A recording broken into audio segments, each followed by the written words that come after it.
Amen. Amen. Est-ce qu'on peut le dire avec assurance ce matin? Amen. Amen. Bienvenue à l'Église, fais prendre place. Mon nom est David Merck. Et puis, je fais partie de l'équipe ici de prédication. C'est la première fois pour toi dans une église. C'est quoi prédication? Ben, c'est moi qui vais jaser pendant 45 minutes. OK? Et puis, basé sur la Bible, la parole de Dieu, puis animé espérant par la puissance du Saint-Esprit. Amen. Amen. J'espère que ça va bien ce matin, mais premièrement, avant tout, juste de rassurer, c'est pas parce que j'ai chanté pendant 4 heures dans la douche que ma voix est comme ça. OK? C'est pas parce que je suis un fumeur compulsif non plus. J'ai un petit quelque chose au poumon, tout ça, mais c'est parfait, on va garder nos distances. OK? C'est bon? Garde nos distances. Et puis, c'est Dieu qui va parler ce matin, c'est pas moi. Amen. Amen. Qui ici a des bons pneus d'hiver? Bien, forcément, c'était ici parce que tu en as des bons, sinon tu aurais resté chez toi. Moi, j'ai vu les routes étaient pas trop belles ce matin. Puis je me suis dit, c'est des gens qui sont là à l'église ce matin, c'est parce qu'ils veulent vraiment être là.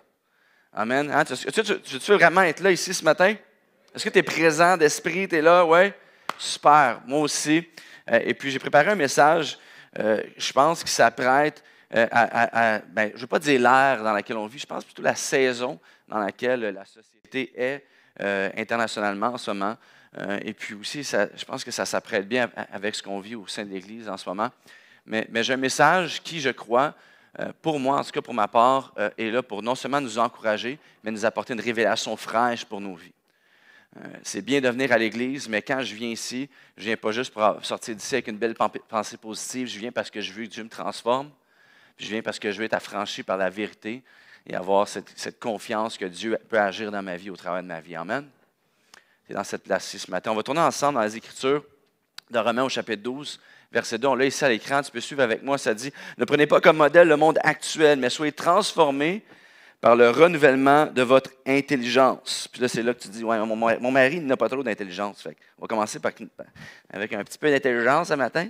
Je fais des blagues, mais renouvellement de votre intelligence. On a une intelligence qui est basée sur des choses qu'on accumule dans notre vie, des informations qu'on a, et continuellement, malgré les expériences ou les situations que je peux vivre, je dois être renouvelé par son esprit, par sa parole. C'est ce qu'on fait ce matin. Soyez transformés par le renouvellement de votre intelligence pour pouvoir discerner la volonté de Dieu. Qui veut discerner la volonté de Dieu dans sa vie, ce qui est bon, ce qui lui plaît, ce qui est parfait. Amen. Et Jean, chapitre 16, verset 33b dit, « Dans le monde, vous aurez à souffrir bien des afflictions. Mais courage, moi, j'ai vaincu le monde. » Le titre du message ce matin, c'est « Courage ». Répétez après moi, « Courage ». Courage. Tu as le droit d'être courageux. Tu as le droit de croire que Dieu peut déposer un courage sur ton cœur, dans tes paroles, dans tes pensées. Tu as le droit parce que c'est lui qui le fait et non toi. Nous pouvons être des êtres courageux. Et ce matin, on va le découvrir ensemble. Prions avant de commencer. Seigneur Jésus, merci pour ces prochains instants. Je te remets chaque mot qui va sortir de ma bouche, que ça puisse être vraiment porté par ton esprit, que ça ne vienne pas de moi. Transforme-moi, renouvelle mon intelligence ce matin. À moi, es-tu ici aujourd'hui? Fais ta volonté. Et qu'on puisse ressortir d'ici d'une façon différente dont nous sommes entrés ce matin. Et Seigneur Dieu, tout ça, par toi et pour ta gloire. Et son Église dit Amen. Amen. Hey, désolé si j'ai une voix comme Barry White ce matin, là. Ça sent pire, on dirait. Mais vous êtes avec moi, OK? Ma femme, elle aime ça. Elle est comme, j'aime ça. Allô, comment ça va? Est-ce que tu as remarqué que dans la vie, plus tu avances, plus les épreuves montent d'un cran dans un certain sens. Hein? Parfois, tu vas en vivre qui sont peut-être pas aussi intenses, mais quand même, dépendamment de ta capacité personnelle, puis je ne parle pas de niveau d'épreuve par rapport à l'un ou l'autre, en comparaison avec les autres. Parce que pour toi, peut-être qu'une épreuve peut être difficile, et pour quelqu'un d'autre qui a vécu des choses vraiment intenses dans sa vie, c'est rien, mais ton épreuve est tout aussi valable parce que c'est toi qui passes au travers, tu comprends? Mais quand ça vient à moi personnellement, mes épreuves, j'ai l'impression, ont toujours monté d'un certain cran. Quand j'étais plus petit, une très grande épreuve pour moi, c'était « mange tes épinards ». Ça, pour moi, c'était la fin du monde. Je parle à quelqu'un ce matin, où l'été est fini, l'école recommence. Dans mon lit, implorer le Seigneur Jésus, fait qu'il y a une tempête de neige demain. Ouais, mais on est au mois de septembre. Les épreuves augmentent au travers des années, puis après ça, tu vas à l'adolescence, une première peine d'amour ou une deuxième. Hein? Ah, c'est terrible, hein, une première peine d'amour. Ah, le monde s'écroule. Après ça, tu viens à l'âge adulte, puis là, tu te rends compte qu'il faut que tu payes des impôts. C'est une épreuve qui revient à chaque année au mois de février. Après ça, ça peut être l'état économique. Hein, tu es un peu plus affecté par la société autour de toi, par le gouvernement, par des guerres potentielles, par des tarifs, par des choses qui affectent ta vie tous les jours, qui peuvent apporter la crainte et la peur. Pour d'autres, alors qu'on avance dans la vie, hein, j'ai un ami à moi qui est un peu plus âgé que moi, puis il me disait, tu sais, Dave, j'ai juste 60 ans, mais presque tous mes amis sont décédés. Quelque chose que tu ne penses pas trop quand tu es un peu plus jeune, tu es enfant ou adolescent, mais alors que tu avances dans la vie, c'est des réalités qui prennent de plus en plus place, ou la mort d'un être cher. On a prié ce matin pour certaines personnes qui passent au travers de cette vallée. Tous des choses qui impactent, des situations qui impactent et qui affectent nos vies. Et souvent même, je dirais, des épreuves.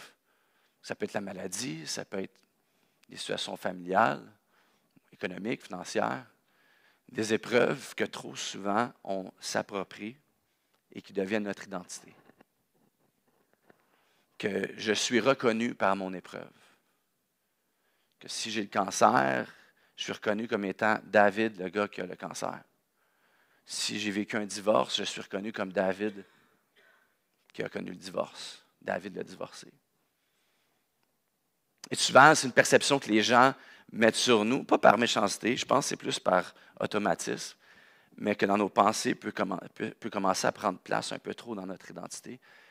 Quand Dieu constamment veut nous rappeler que lorsqu'on est ses enfants, notre identité siège seulement en lui. Que notre identité siège dans les lieux célestes et il n'y a rien qui peut nous arracher de sa main. Que sa perfection est placée sur toi et que Dieu te voit parfait tel qu'il est, avec un plan parfait pour ta vie.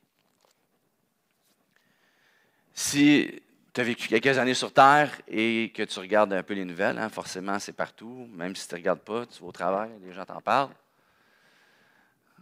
Plus habitué, hein, c'est commun, c'est cliché même, d'entendre des mauvaises nouvelles que des bonnes nouvelles. Hein? Si je te dis, regarde TVA Nouvelles pendant 1 mois, viens me revoir, puis fais le pour et le contre. Balance un peu, dis-moi, c'était quoi les bonnes nouvelles, les mauvaises. Je pense que les listes vont être différentes. On est plus habitué de voir des mauvaises nouvelles que des bonnes nouvelles. Je ne sais pas si c'est parce que ça pogne un peu plus, puis les gens, ça les écrit un peu plus aux nouvelles, mais en même temps, c'est la réalité du monde dans lequel on vit. D'où pourquoi la majorité des gens regardent à Dieu en disant, si Dieu peut exister, pourquoi il y a autant de souffrance dans le monde? C'est légitime comme réflexion. On est habitué de voir autant de mauvaises nouvelles. On est habitué de réaliser que la vie n'est pas parfaite, que je traverse des épreuves et il y a des moments de victoire et que la vie est comme ça. Et que moi, en tant qu'enfant de Dieu, je suis appelé à naviguer la vie comme ça, à passer au travers, en acceptant la situation, mais en réalisant que mon identité ne siège pas dans cette situation. On connaît la fin de l'histoire. Si tu as lu la Bible, hein, même si tu n'as jamais lu la Bible, tu as déjà entendu le mot apocalypse, on sait qu'à la fin, ça devient un peu rough. On le sait. Mais lorsque tu es un enfant de Dieu et que tu as cette ferme assurance, on connaît aussi le Sauveur à la fin de l'histoire. Au verset 20, dans Jean, au chapitre 16, on l'a ici à l'écran, ça dit, vous serez accablés de douleur, mais votre douleur se changera en joie. Ça ne dit pas, mais j'effacerai ta douleur. Ça dit, tu auras quand même la douleur, mais elle va se changer en joie. Lorsqu'une femme accouche, hein, si c'est une femme et tu as déjà accouché, ou si tu es un mari comme moi qui a vu ta femme accoucher, waouh, respect énorme les femmes. Moi, j'ai une petite grippe, puis ma femme me regarde, OK, calme-toi le grand. Là. Lorsqu'une femme accouche, elle éprouve de la douleur parce que c'est le moment, mais à peine a-t-elle donné le jour au bébé qu'elle oublie son épreuve à cause de sa joie d'avoir mis au monde un enfant. Vous de même, vous êtes maintenant dans la douleur, mais je vous verrai de nouveau. Alors votre cœur sera rempli de joie, et cette joie, personne ne pourra vous l'enlever. Quand ce jour viendra, vous ne me poserez plus aucune question. Oui, vraiment, je vous l'assure, tout ce que vous demanderez au Père en mon nom, il vous l'accordera. Dès le début des Écritures de la Bible, dès le début de l'histoire de l'humanité, lorsque l'homme et la femme ont essayé de vivre la vie à leur manière, à leur façon, en dehors des fonctions pour lesquelles la vie avait été établie, le produit final était la souffrance, était la mort. Ce qui nous suit encore ici aujourd'hui. À partir de maintenant, tu enfanteras dans la douleur. Tu veux cette vie sans moi? Le résultat, c'est la souffrance. Tu veux vivre en dehors de la fonction que j'établis pour que tu puisses vivre la vie pleinement et abondamment. C'est sûr que ça ne fonctionnera pas. Tu vas vivre la douleur et la souffrance. Mais malgré tout ça, ma grâce est suffisante dans ta faiblesse.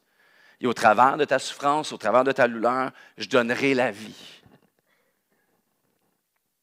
Pendant que ta vie sur terre a une date d'expiration avec un destin garanti pour tous, la mort, je vais prendre le fardeau de ta souffrance sur cette terre et te donner une vie éternelle. Je vais changer la conclusion de ton histoire où est-ce que la mort n'est plus la fin, mais n'est simplement qu'un chapitre dans ta vie. La douleur du monde dans lequel on vit dure pour un temps, mais lorsque j'ai l'espoir éternel, la joie de mon salut surpasse toute douleur mondaine et temporelle. Avec Dieu, le salaire du péché, c'est la mort, mais alors que lui est mort sur la croix et ressuscité, il déclarait essentiellement que la vie l'emporte toujours. Tu vois, l'endroit de ta douleur est maintenant l'endroit où est-ce que tu peux dire avec assurance que c'est le salut et ta victoire. Tu as le droit et tu peux dire courage. Courage. Pour donner du contexte au passage principal qu'on lit en ce moment ensemble, on voit Jésus avant la croix, avant même d'aller marcher vers la croix, avant même que les disciples réalisent que Jésus va aller à la croix, va ressusciter et va quitter vers le ciel. Il décide de leur annoncer que bientôt il va quitter et aller vers le Père. Et essentiellement, ce qu'il leur dit, c'est « Je vais vous laisser dans peu de temps, je vais vous laisser pour peu de temps et je vais revenir dans peu de temps. » Peux-tu imaginer être un enfant et tes parents te disent « Hey, reste ici un instant, je reviens dans pas long. » Et que ça fait 2000 quelques années puis il n'est toujours pas revenu. Peut être compréhensible pourquoi parfois on peut avoir de la misère à réaliser que Dieu est réellement présent et actif dans nos vies. Je pense que je peux peut-être comprendre un peu plus les gens qui se disent comment est-ce que Dieu peut exister si je ne le vois pas, si je ne le sens pas, s'il me laisse ici dans cette souffrance, cette existence qui peut sembler sans espoir pour beaucoup. Que parfois je peux avoir l'impression que Dieu, c'est un peu un Dieu comme un père des années 70. Tu vas apprendre à nager? Je te lance dans la piscine. Ah oui? Non. Hein? Un amour un peu plus rough. Hein? Avoir une perception de Dieu qui est basée sur ce qu'on voit devant nous, sur ce qu'on vit. Mais la raison pour laquelle Jésus retourne vers le Père, c'est qu'il accomplit sa mission sur terre. Et la raison pour laquelle il laisse ses disciples ici sur terre, c'est que leur mission à eux n'est pas encore accomplie. Tu vois, si tu crois que l'épreuve que tu traverses est ce qui te définit, et tu te dis, attends, je suis encore ici, peut-être c'est parce que Dieu va encore agir au travers de ta vie. Peut-être que c'est parce que Dieu veut avoir un témoignage qu'il peut placer sur ta vie qui va impacter la vie des autres autour de toi. Si tu es quelqu'un qui est ici ce matin, tu te dis, la vie est tellement lourde et accablante pour moi dans la saison où je suis, que j'ai plus le goût de vivre, dis-toi une chose, si tu as encore de l'oxygène dans tes poumons, Dieu a un but pour ta vie. Et c'est la même chose avec ses disciples ici. Mais il leur dit courage. C'est un peu inquiétant. Parce que tu dis, OK, ben tu me laisses ici, ça veut dire que ça va bien aller. Non, ça va être rough. Bonne chance. Imagine, tu sais, c'est supposé être Jésus, l'amour. Hein? Dieu est amour. Jésus, l'amour en personne, qui invite les petits-enfants vers lui, qui fait des miracles, qui règle toutes les situations. Non, il me laisse ici. La seule chose qu'il me dit, c'est, en langage de l'époque, c'est courage. Mais aujourd'hui, ça serait quasiment qu'un bonne chance. Ça va être correct. Et Jésus n'entre même pas dans une discussion avec eux, un débat par rapport à devrais-tu y aller ou devrais-tu rester.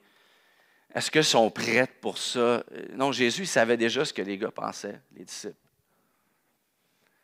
Il savait très bien qu'ils n'allaient même pas réussir certaines ou plusieurs des épreuves qui allaient être devant eux. Il savait très bien que Pierre, celui sur lequel il dit « Je vais bâtir mon église », allait le renier 3 fois. Pas longtemps après. Jésus lui avait même dit d'avance, « Hey, regarde, tu vas me renier 3 fois. » Et les gens qui vont venir te voir, « Hey, tu n'étais pas avec Jésus, toi? » « Non, je ne le connais pas. » Il est avec lui à chaque jour, je ne le connais pas. Pourtant, c'est celui qui disait, « Hey, moi, Jésus, je vais te défendre, je vais me battre jusqu'au bout pour toi. » Jésus savait très bien que les gars avaient aucunement la capacité de passer au travers de l'épreuve. Et même à ça, il les laisse là, dans l'épreuve. De la même manière qu'il dit aux disciples, ceux qui ont bâti l'Église, les fondateurs, la raison pour laquelle on est ici aujourd'hui, ces hommes historiques n'ont pas le statut incroyable à cause que, eux autres, ils étaient spirituels.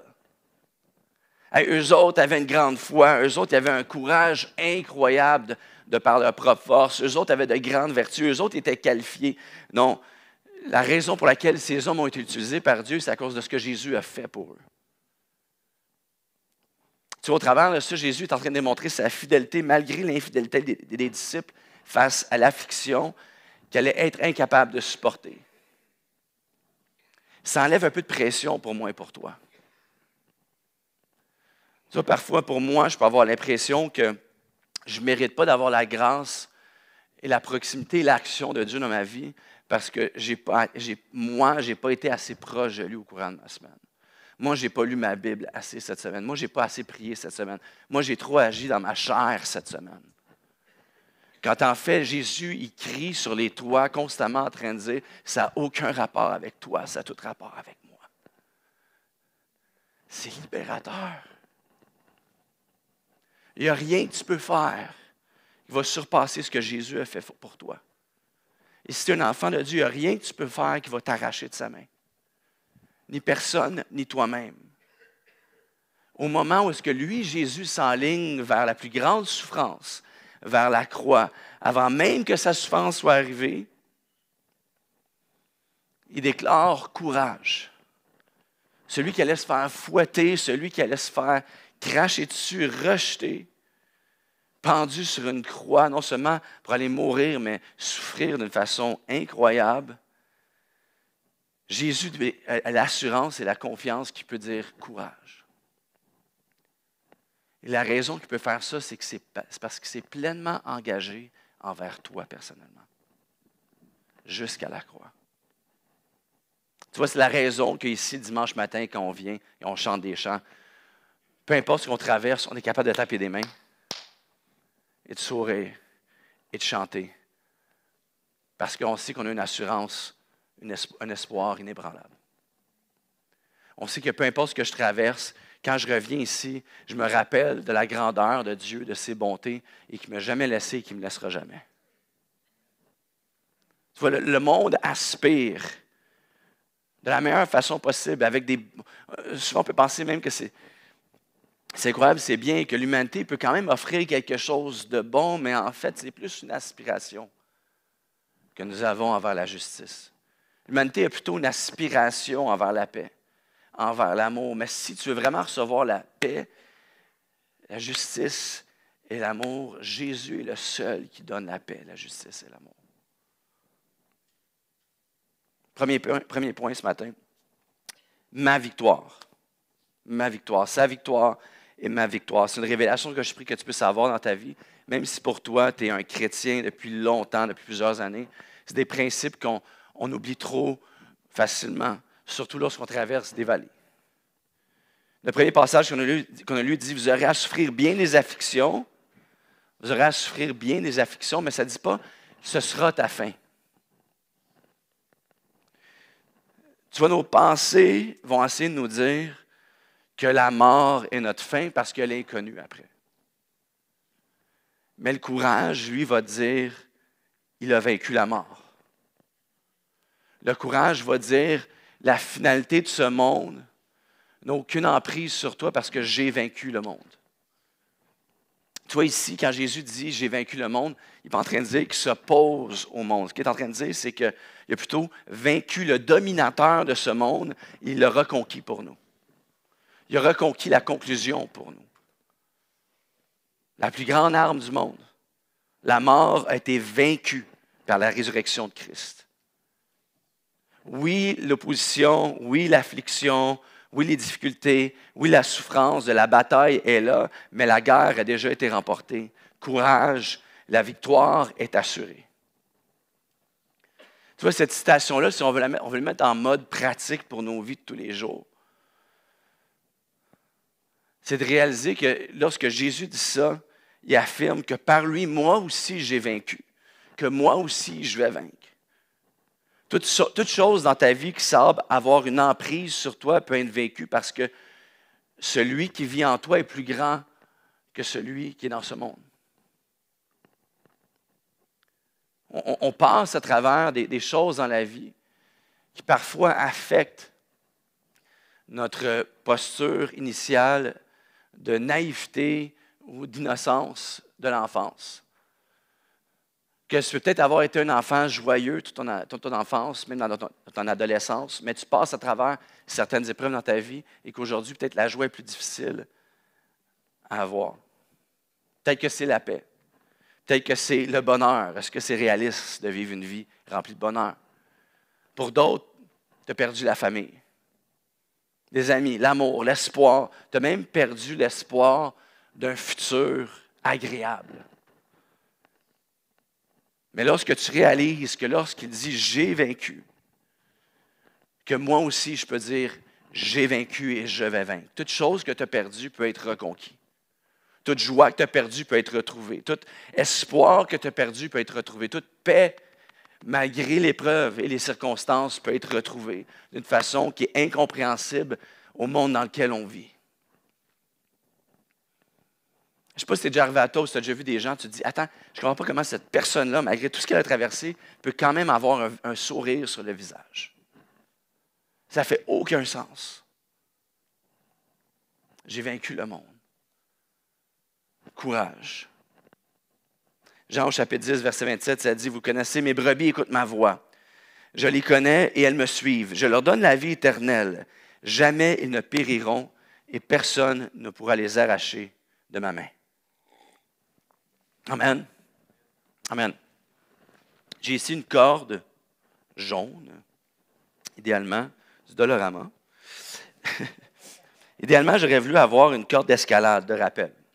Pour ceux qui ont déjà fait de l'escalade, qui connaissent un peu le principe, le but, c'est de grimper des falaises épeurantes et de survivre.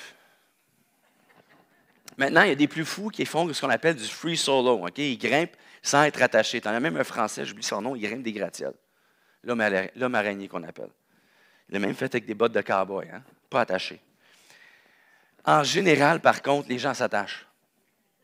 Ils sont wise. Okay? Et le terme pour cette corde qui t'attache, qui est attachée à toi, que ce soit après je ne sais pas c'est quoi le terme officiel, un crampon en haut, quoi que ce soit, ou quelqu'un qui est en bas, okay, le terme appelé, c'est une assurance. J'ai une assurance. C'est que je peux grimper, mais je sais que si je glisse ou je manque mon pied, c'est ma position plutôt, peu importe ce qui arrive, si je tombe, ça va peut-être faire un peu mal, mais je n'ai pas peur parce que j'ai cette assurance qui va me retenir.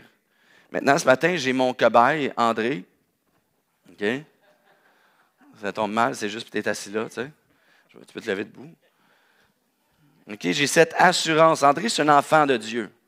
André, est-ce que tu as cette assurance que rien ne peut t'arracher de la main de Dieu? Vous avez vu ce qui est génial avec ça? C'est que dans le monde spirituel, on ne voit pas trop les choses, OK? Mais si tu as passé plusieurs saisons dans ta vie, tu sais que parfois, ça peut ressembler plus à ça. Elle est un peu mêlée, là, mais on a de bonne longueur. Tu as passé plusieurs saisons de ta vie, que tu as Dieu dans ta vie. Tu le sais qu'au-delà du doute, au-delà de ce que tu peux même exprimer aux gens, de là pourquoi un témoignage est si puissant, au-delà d'un débat avec des faits, c'est que personne ne peut contredire ton témoignage. Si moi j'ai passé au travers de temps difficiles et que je suis encore là aujourd'hui, par la grâce de Dieu, personne ne peut me dire « Ouais, mais c'est pas vrai ce que tu me dis. » Les gens peuvent assumer et se dire « Ouais, OK, ils pensent comme ça, pour ça, pour ça. » Mais toi, tu le sais au fond de toi, que peu importe ce que tu traversais, tu peux rester assis. Peu importe ce que tu traversais, tu avais une assurance. Jésus dit « Je m'en vais vers le Père au ciel. Moi, je vous laisse ici en bas sur terre. » Mais courage. Cet encouragement-là, ce n'est pas simplement des beaux mots positifs de motivation. C'est un courage qui est placé sur le fait que je suis mort à la croix, ressuscité le troisième jour, monté au ciel et je siège à la droite du Père et ton identité est maintenant placée en moi. Peu importe ce que tu traverses, je te tiens, tu peux te lever un petit peu. Tu vas marcher, mets un petit peu de résistance. Là. Je vais te tirer vers moi, puis avance un petit peu pendant que je te tire. OK? Puis imaginez, là, André, il monte le mont Everest. OK? Ça tombe bien, on avait un peu de neige ce matin. Tu sais, quand tu n'as pas de visibilité puis tu ne vois rien. Mais il dit quand même courage. OK, mais je peux avoir le courage d'avancer parce que je le sais que c'est lui qui m'attire vers lui. Lorsque je demeure en lui, tel un cep avec le sarment, je suis rattaché à lui. Et Dieu, peu importe ce que je traverse, va toujours avoir la main sur moi. J'ai cette ferme assurance de mon salut parce que je sais que mon Père, dans les lieux célestes, sera toujours là à me guider. Malgré l'épreuve, la noirceur de la vallée, mon Père me tient. J'ai cette ferme assurance qui me guide. Amen? Tu peux t'asseoir. Tu peux regarder autour de toi. Je vais te faire relever quelques fois. C'est comme aller à la pêche et tu joues avec ton poisson. Tu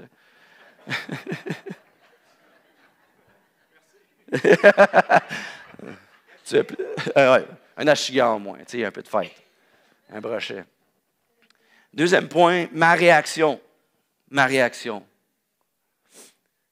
Le monde est vaincu. Ça, on comprend. Okay? J'ai vaincu le monde. Ça fait 60 fois que je le répète. Okay? Le monde est vaincu. Il ne te définit plus. Le monde est vaincu. La douleur est là. La douleur est imposée.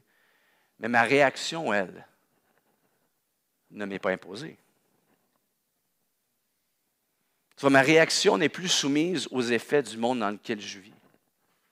Du moment où j'ai cette révélation que j'abandonne ma vie à Dieu et j'ai cette révélation de cette assurance que j'ai en lui, ma réaction est soumise aux effets de la victoire de Jésus sur ce monde. Tu vois, les gens pensent souvent que le courage appartient seulement à ceux qui n'ont aucune crainte, qui n'ont aucune peur. En fait, non, le courage, c'est plutôt une réaction à la peur. Ce n'est pas la négation de la peur. Le courage n'est pas l'absence de la peur. La peur qui peut être causée par la crainte, la souffrance, la douleur, la solitude. Non, le courage, c'est ce qui te permet de surmonter la peur. Le courage que Dieu me donne, c'est ce qui me permet de surmonter cette peur que moi, je vis. Le courage, c'est la réponse à la peur. C'est la déclaration de Dieu sur la peur. J'ai vaincu le monde, j'ai vaincu la peur. Regarde à moi, regarde à moi. J'ai vaincu. J'ai la preuve pour toi. Dans mes mains qui ont été percées. Et ma victoire sur la mort. À chaque instant de ta vie. Tu vois, c'est tellement facile de se laisser emporter par ce qu'on voit devant nous. Et de ne pas dépendre de la foi et du courage que Dieu nous donne. Parce que c'est notre disposition naturelle de réagir à ce qu'on voit. Hein, c'est naturel, c'est normal. Il n'y a pas de culpabilité à avoir avec ça. Mais en faisant cette déclaration incroyable que Jésus fait ici, ce qu'il est en train de dire, c'est que j'ai maintenant une preuve pour toi de ce que c'est la réalité, la vraie vie. J'ai une preuve pour toi que ta réalité ne dépend pas seulement de ce que tu vois devant toi, mais de où est-ce que je suis moi en ce moment. Ça, c'est la réalité qui surpasse ce que le monde peut t'offrir ou t'affliger. Que dans cette réalité, tu es rattaché, tu es attaché. Tu es dans ce monde encore, à traverser ce monde, mais tu n'en fais pas partie parce que tu as une destination sûre et certaine. Ta réalité, ce n'est pas ce que tu vois. À partir de maintenant, ta réalité, c'est moi. Puis notre chair, on est vite à oublier ce que Dieu a fait dans le passé parce qu'on est encore dans un monde d'opposition qui vient constamment envers nous. Hein, même après avoir vu le miracle dans notre vie, hein, si tu es ici puis ça fait plusieurs années que tu marches avec Dieu, tu as clairement sûrement déjà vécu des moments de provision de Dieu, des miracles dans ta vie, incompréhensibles pour te dire c'est seulement Dieu qui pouvait faire ça. Et même après ça, tu traverses une autre épreuve, même si tu as eu des réponses à tes prières, on oublie tout de suite, c'est incroyable. Hein? Tu peux être la personne qui priait, Dieu, je veux une femme. Donne-moi une femme, Seigneur Dieu, une femme sur ton cœur. Et comme, ouais, mais commence à l'être un peu plus toi aussi. Là. Donne-moi une femme, Dieu. Donne-moi un homme. Il te donne une femme. Il te donne un homme. Quelques mois, quelques années après, Dieu change mon homme, change ma femme. Hey Dieu, donne-moi un job. J'ai besoin d'un emploi, j'ai besoin d'un travail. Quelques mois après, déjà lundi, il faut que j'aille travailler. On est vite à oublier l'action de Dieu dans nos vies. Puis là, aussitôt que la routine embarque, puis les difficultés embarquent, on oublie que, hey, wow, non, attends, s'il l'a fait dans le passé, il peut le faire encore aujourd'hui. On oublie assez vite, c'est incroyable. Et moi, je n'ai pas essayé de te challenger à constamment essayer de te rappeler ce qu'il a fait dans le passé, malgré que c'est bon et c'est important. Mais plutôt que d'avoir cette perspective pour ajuster mon comportement ou ma réaction face à la souffrance, face aux afflictions que je peux encore vivre aujourd'hui, ce que Jésus est en train de faire ici, c'est qu'il est en train de dire, je vais te donner une autre mesure par laquelle tu peux vivre, agir et réagir. Au-delà de tes propres capacités de te rappeler de ce que j'ai fait pour toi, je vais changer ta nature de peur à courage. Donc maintenant, chaque fois que tu te lèves le matin, tu as le choix de marcher dans ton ancienne nature de peur, dans ma chair, ou j'ai le choix d'avancer dans ma nouvelle nature de courage, animée par le Saint-Esprit. J'ai le choix de marcher dans mon ancienne nature de peur ou dans ma nouvelle nature de courage, dans ma vie de tous les jours. C'est une décision que je peux prendre à cause de ce que lui a fait. Au-delà de la motivation que je peux me faire dans le miroir, matin, t'es beau, t'es capable, t'es belle, t'es forte, t'es capable. Je peux me lever le matin et marcher dans cette nouvelle nature de courage, que peu importe ce que je traverse, c'est le courage qui est assuré par la réalité qui siège dans les lieux célestes. Le courage qui me tire vers cette réalité qui est plus grande que ce que je vis en ce moment. Le courage qui me rattache à la réalité. Parce que lui a fait, pas parce que moi je suis allé m'attacher à lui, lui il s'est lancé vers moi. Jésus, il parle de la souffrance, il parle des afflictions, ensuite il parle de ce que lui a fait et du résultat de ce que lui a fait. Hein, on ne va pas parler de la capacité des disciples. Hein, on ne va pas aller voir, ça tombe, je parle, bon, André, okay? Tu es un disciple de Jésus toi aussi, ça tombe bien. Il y en avait un autre qui s'appelait André. Mais il ne va pas voir André pour dire, OK, je m'en vais, mais je sais que tu as telle faiblesse, tu as telle force, ça va se balancer, tu vas t'en sortir. Il ne va pas voir Matthieu pour lui dire, hey, tu es intelligent, tu es sage, tu es d'affaires, tu sais bien calculer tout ça. Mais tu n'es pas trop ci, tu n'es pas trop ça, fais attention. Non, il ne leur dit même pas de regarder à eux parce qu'il sait que de toute façon, lorsqu'il va se faire crucifier, ils vont tous aller se cacher. La seule chose qu'il leur dit, c'est qu'ils vont en arracher, mais que par le courage qu'ils déposent sur eux, ils ont un espoir inébranlable. C'est pour ça que ce matin, je ne suis pas ici pour parler de moi. De toute façon, ça serait assez pourri que le gars qui se pointe un matin, dimanche matin, passe son temps à parler de lui-même. D'un, ça serait assez arrogant. Je ne suis pas ici pour parler de moi, des belles choses spirituelles que moi j'ai accomplies dans ma vie, qui font en sorte que je suis qualifié pour prêcher la parole de Dieu ce matin. Mais je suis ici pour parler de celui qui m'a donné le courage de me lever ce matin pour parler devant toi. Parce que si c'était de moi, je ne serais pas ici. Moi, là, quand j'étais plus jeune à l'école, je le dis souvent, j'en parle souvent, mais moi, quand j'étais plus jeune à l'école, faire une expression orale, je me souviens une fois, il fallait que je fasse une expression orale sur Abraham Lincoln. En plus, j'avais de l'air d'un 100 watts avec un chapeau haute forme. J'avais mes notes, puis je shakeais comme ça. Je ne dormais pas pendant une semaine. Puis à chaque fois que je dis ça à quelqu'un, il est comme, ben non, hey, toi gêné, ben non. Tu vois, la raison que ça n'apparaît pas, c'est pas parce que soudainement j'ai pris des cours, j'ai cassé ma gêne. Tu sais, des trucs, imagine que tout le monde est. Bon, je ne dirais pas le reste, quand tu es debout devant tout le monde, tu ne seras plus gêné. On se comprend. Non, la raison que ça n'apparaît pas, c'est que je suis simplement ici ce matin.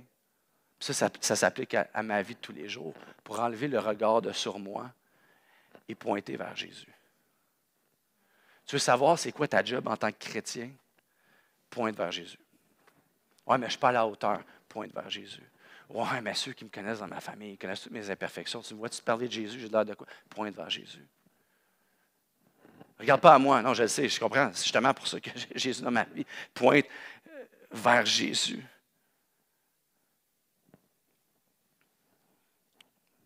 Ma réaction à la vie, aux épreuves, aux difficultés, même des choses banales comme moi qui se lève ce matin pour parler devant toi, ma réaction n'est pas dépendante à ma personnalité ou à ma situation. Ma réaction est le reflet de sa puissance, de sa grandeur et de sa gloire. Courage, j'ai vaincu le monde.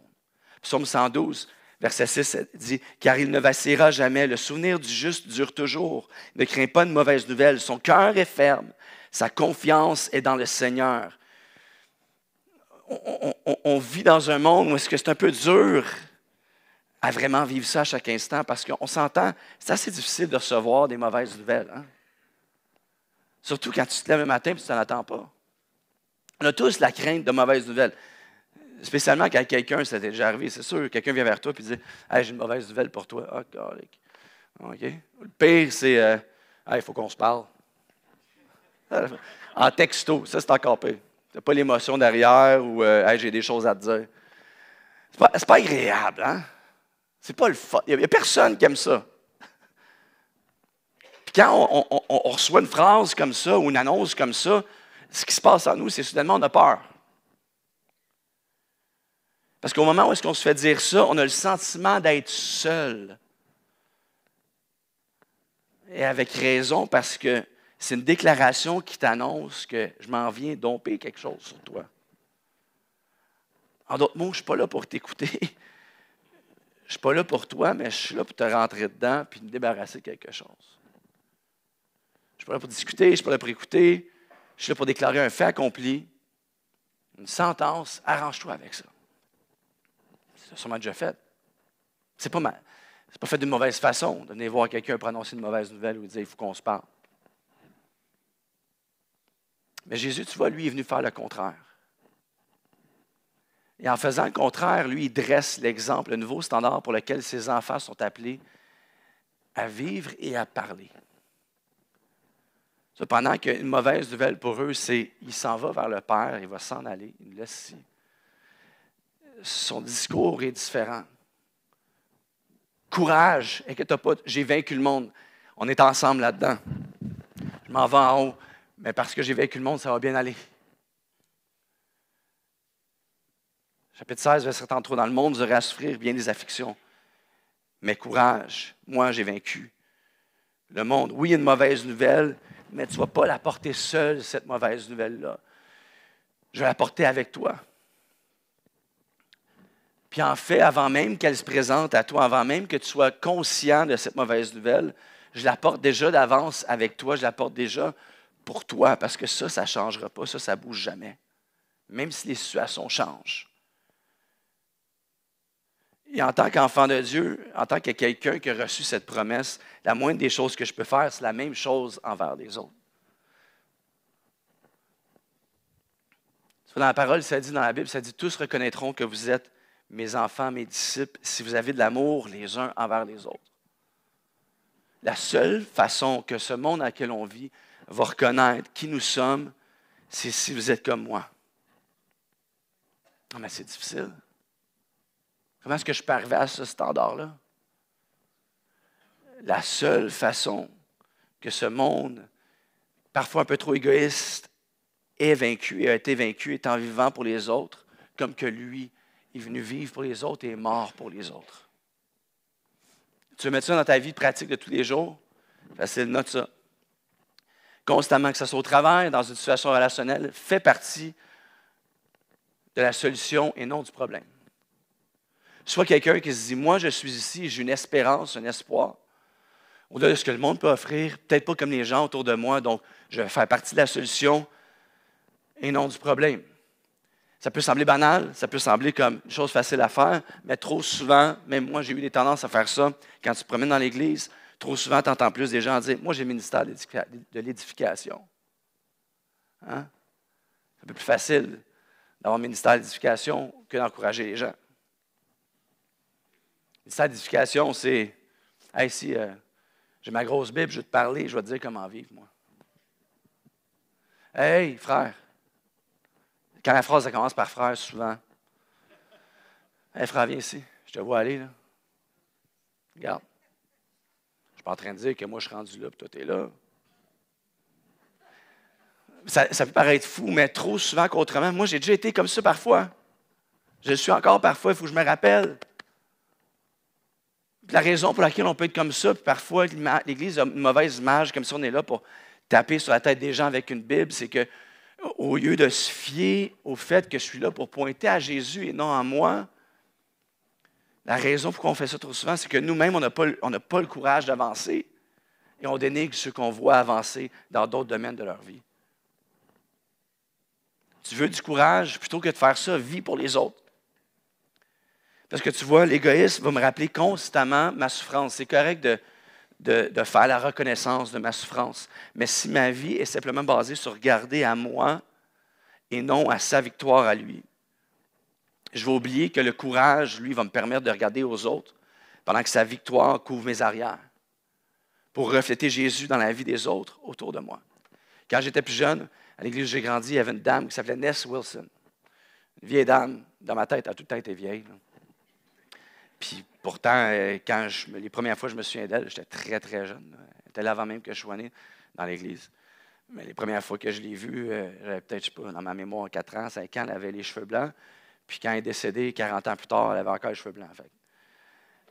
Mais on dirait que c'était comme son rôle. Tu sais. Puis elle venait à l'église, une femme américaine qui avait eu à cœur de déménager au Québec pour la seule et unique raison de venir encourager les gens dans l'église. Elle s'est dit, moi, là, je laisse ma vie derrière, confortable aux États-Unis, pour venir ici, puis être un encouragement dans la vie des autres, prier pour les gens, être un support, tout le temps assis au fond de l'église, pas en avant en train de parler, là pour les autres. Cette femme-là n'a pas été reconnue comme étant une Billy Graham ou une grande personne qui faisait des grands discours devant tout le monde ou avoir un impact incroyable dans la rue avec les sans-abri ou quoi que ce soit. Mais c'est une femme que tu peux parler à plusieurs personnes aujourd'hui. Ils vont dire, si ce n'était pas de cette femme-là, je ne serais plus ici aujourd'hui. Tu vois, cette femme-là a fait exactement comme Jésus nous appelle à faire. Je ne regarde pas à moi, je suis là pour pointer vers Jésus.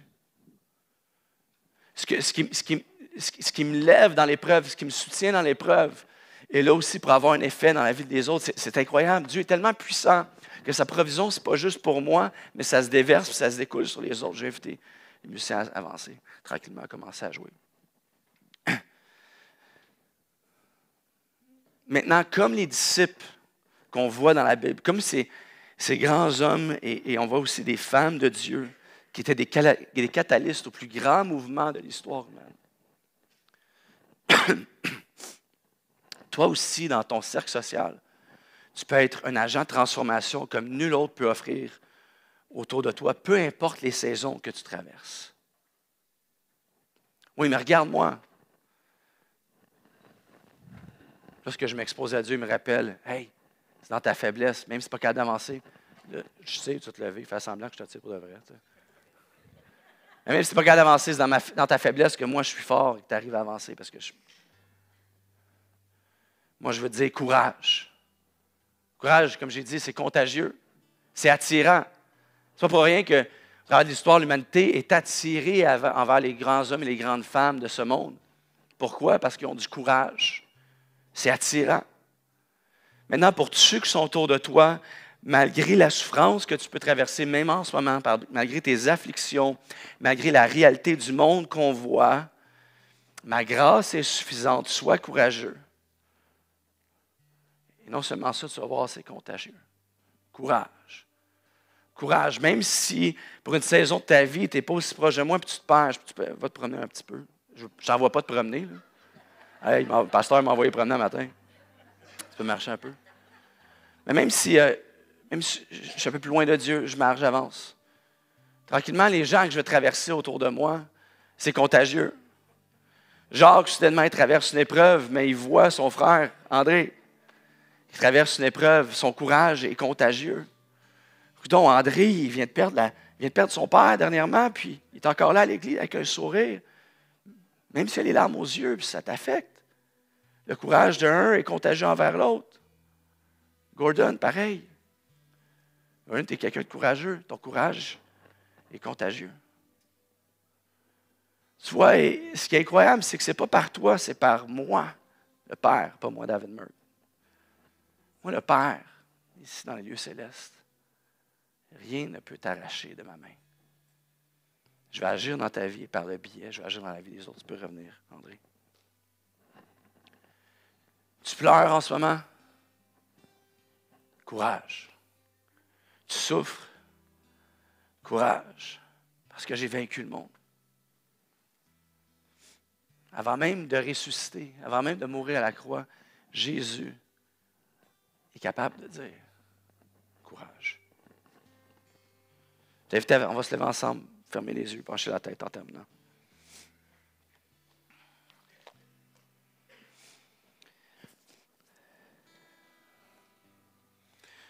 Je prie pour certaines personnes ici ce matin en deux parties. Premièrement, si tu es ici ce matin, tu traverses une saison difficile. Si tu es ici ce matin et ça fait des années, ta vie est dans une saison difficile, tu ne penserais jamais que ta vie te mettrait dans cette situation qui va durer peut-être même le reste de tes jours. Difficile. Je prie pour chacun d'entre nous ce matin, moi inclus. C'est un Père, tu nous promets qu'en tant que tes enfants, on ne vacillera jamais. Que malgré la nouvelle qu'on va recevoir, on n'est pas obligé de vivre dans la crainte. Qu'on peut avoir le cœur ferme, qu'on peut avoir confiance en toi qui nous tient, que rien ne peut nous arracher de ta main. Seigneur Père, donne-nous une révélation fraîche de ton courage. Je prie pour une révélation personnelle dans la vie de chacun d'entre nous ce matin, Seigneur Jésus, qu'on puisse avoir cette révélation que tu as vaincu le monde.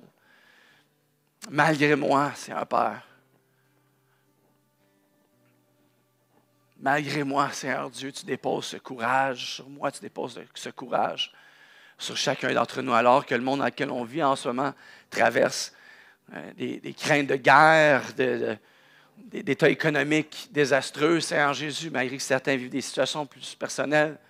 Seigneur Père, qu'on puisse être une lumière dans ce monde, que même si notre lumière est faible, qu'elle puisse briller plus que jamais dans cette grande noirceur, Seigneur Jésus, parce qu'on sait, au final, la fin de l'histoire, que mon Sauveur vit, que le Fils de Dieu siège à la droite du Père, qu'un jour, il va venir nous chercher, que cet espoir est disponible pour chacun d'entre nous. Seigneur Dieu, je vais faire une dernière prière. C'était ici ce matin pendant que les yeux sont fermés, les têtes sont penchées. Et pour toi, ce Dieu dont je parle ne fait pas partie de ta réalité de tous les jours. En ce moment, c'est la partie la plus importante du message, parce que tout ce qu'on fait ne sert à rien si on ne laisse pas la place à ce que Dieu puisse agir. Et toi, tu es ici ce matin. Et ce Dieu dont je parle ne fait pas partie de ta réalité de tous les jours. Ta réalité ressemble plutôt à ce que tu vois devant toi simplement. Mais tu n'as pas cette nouvelle réalité qui te rattache à lui en haut. Dieu a envoyé son Fils Jésus marcher sur cette terre, vivre la vie parfaite que personne ne peut et ne pourra vivre. Et mort sur la croix, il a porté le poids de ton imperfection, ce qu'on appelle dans la parole de Dieu, dans la Bible, le péché. Afin que ce péché ne te définisse plus. Il a payé le prix pour ce péché. Est mort et a vaincu la mort. La mort ne dicte plus ta vie, la mort n'est plus ta fin. Si tu veux cette vie, cette relation avec ton Créateur, avec ce Jésus dont je parle ce matin, je t'invite, alors que les yeux sont fermés, les têtes sont penchées, à simplement lever ta main ce matin, je prie pour toi. Entre moi et toi et Dieu. Mais je prie pour toi, je veux des mains qui se lèvent dans cette salle. Dieu te voit. Dieu te voit ce matin. Amen. Je vois plusieurs mains qui se lèvent. Seigneur Jésus, on est ici devant toi ce matin. On va répéter ensemble une prière. Puis je t'invite à toi, surtout qui a levé ta main, à répéter cette prière avec moi et avec l'Église qui est là pour te soutenir. On est avec toi là-dedans. Tu n'es pas seul ici ce matin. On a déjà fait cette prière pour certains d'entre nous. On veut t'accompagner là-dedans. Seigneur Jésus, répète après moi. Seigneur Jésus. Avec conviction, Église, Seigneur Jésus, je suis ici devant toi, tel que je suis. Je reconnais que tu es le Fils de Dieu, mort sur la croix pour mes péchés, ressuscité le troisième jour, afin que je puisse avoir la vie en toi. Prends ma vie en entier. Je reçois ton identité sur moi. Et à partir d'aujourd'hui, je marche par ton esprit. Amen. Amen. Est-ce qu'on peut remercier le Seigneur Jésus pour ce qu'il a fait ce matin? Qui change des vies, qui dépose son courage sur nous. Amen. On va chanter un chant ensemble pour terminer.